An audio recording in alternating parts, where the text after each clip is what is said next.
ఇంత నీటి ప్రవాహంపై ఏముంటావమ్మా, అలా కొండ మీదకరా, అంగరంగ వైభవంగా నిన్నారాధిస్తాం, వైభవంగా పూజిస్తాం అని అక్కడ్నుంచి అమ్మను కదపాలని చూసిన ప్రతిసారి ప్రళయం, బీభత్సం, సర్వనాశనం.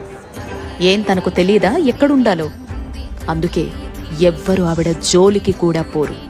ఆవిడే ధారీదేవి, ఉత్తరాఖండ్ వాసుల ఇలవేల్పు, చార్ధామ్ యాత్రికుల కొంగు బంగారం, కేదారనాథుణ్ణి కంటికి రెప్పలా కాపాడుతున్న సాక్షాత్ కాళీ స్వరూపం ధారీదేవి. ఉత్తరాఖండ్కి వెళితే ముఖ్యంగా చార్ధామ్ యాత్రికులు ఖచ్చితంగా దర్శించవలసిన దేవాలయం. ఉత్తరాఖండ్లో శ్రీనగర్, రుద్రప్రయాగ్ మధ్య అలకనంద నదిపై గర్హ్వాల్ పర్వత శ్రేణుల్లో ఉంటుంది. చార్ధామ్ రక్షకురాలామె, ఆవిడే ధారీమాత.